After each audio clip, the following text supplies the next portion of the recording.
किया होया गोदो गोरो पाखा तेरे गारी में छामा बेस किया बसे को बैंक में हमारा खाता देखो लवा ओ सैया अच्छा आ तो हर माय छहर जाए ओ राजा सुनो ना बोला कि कुछ दिन आरो धीरज धारा हे बउआ के माई आय अब की कैनरा बैंक में तोरा की खाता देव खोला भाई हे सजनी है बोला ना सुना बोला एना करो नहीं लड़ाई हे सजनी है देव माई के समझाई हे सजनी है एना करो नहीं लड़ाई हे सजनी है ये गोदो गोरो पाखा तेरे गारी में छामा ये गोदो गोरो पाखा तेरे गारी में छामा अब से को बैंक में हमारा अब से स्टेट बैंक में हमारा खाता देखो लवा ओ सैया तो हर माय छहर जाए ओ राजा बैठा चल गाय ओ सैया कुछ दिन आरो धीरज धारा है मुन्ना के माई और कुछ दिन आरो धीरज धारा है बउआ के माई अब से कैनरा बैंक में तोरा अब से कैनरा बैंक में तोरा खाता खोलवाई हे सजनी है ना कोना नहीं लड़ाई हे सजनी है देव माई के समझाई हे सजनी है साचो अरे हाँ ये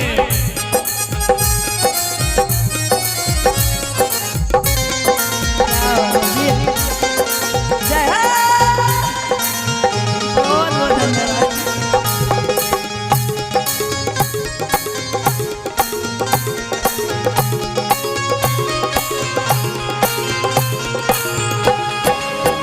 ऐसे की कहै छै एह गोधन में के ना सुतिया तू बच्चा एह गोधन में के ना सुतिया तू बच्चा बुढ़वा छिका मन करो बुढ़वा छिका मन करो डंडा देखा हो सैया और माय छहर जाए ओ राजा बैठा चल करे हो सैया हे सुना बोला छोटका भाई के देबै हम काल खन समझाई सच में तब की छोटका भाई के देबै हम काल समझाई तब तक तू धैर्य धरा तब तक तू धीरज धरा कर नहीं लड़ाई हे सजनी है एना मन नहीं हर जाए हे सजनी है देबै माई के समझाई हे सजनी है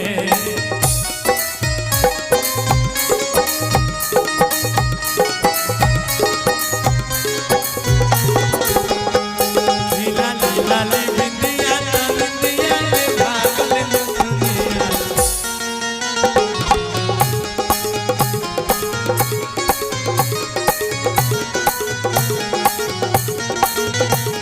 क्या बात है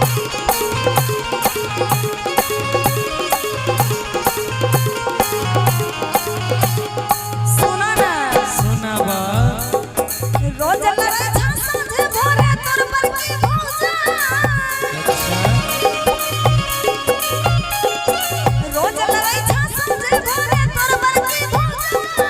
एक दिन ई सबटे नसन में एक दिन ई सबटे नसन में जो हमले बभाए हो सैया हमने करवा वाला से हो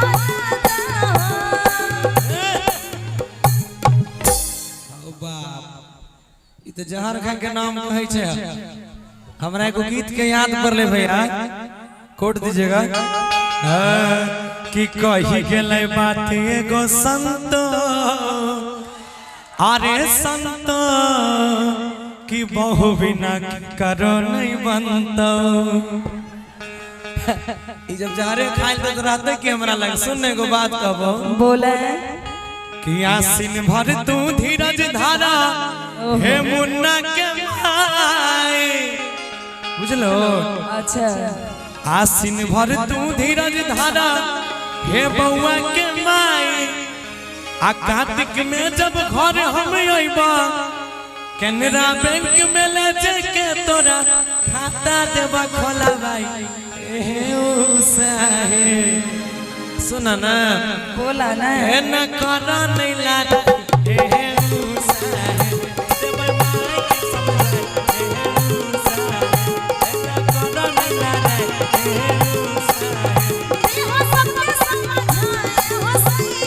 सबके समझाए हे साजनी है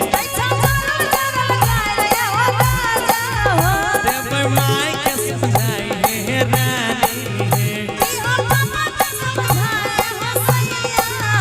देव बापो के समझाए हे पगली है देव सबके समझाई हे रानी है लेकिन पहले तू तो समझो अच्छा सब से लड़ाई चलो सब हमरा से लड़े छे त हम नहीं लड़बा देख लो अब वो जमाना गेले आप पहले के जमाना रहे साजन मेरा उस पार है ओहो मिलने को दिल बेकरार है आप की छे कि साजन मेरा उस पार है जल्दी आ जाओ वरना दूसरा तैयार है अब समय चेंज हो चुका है आइए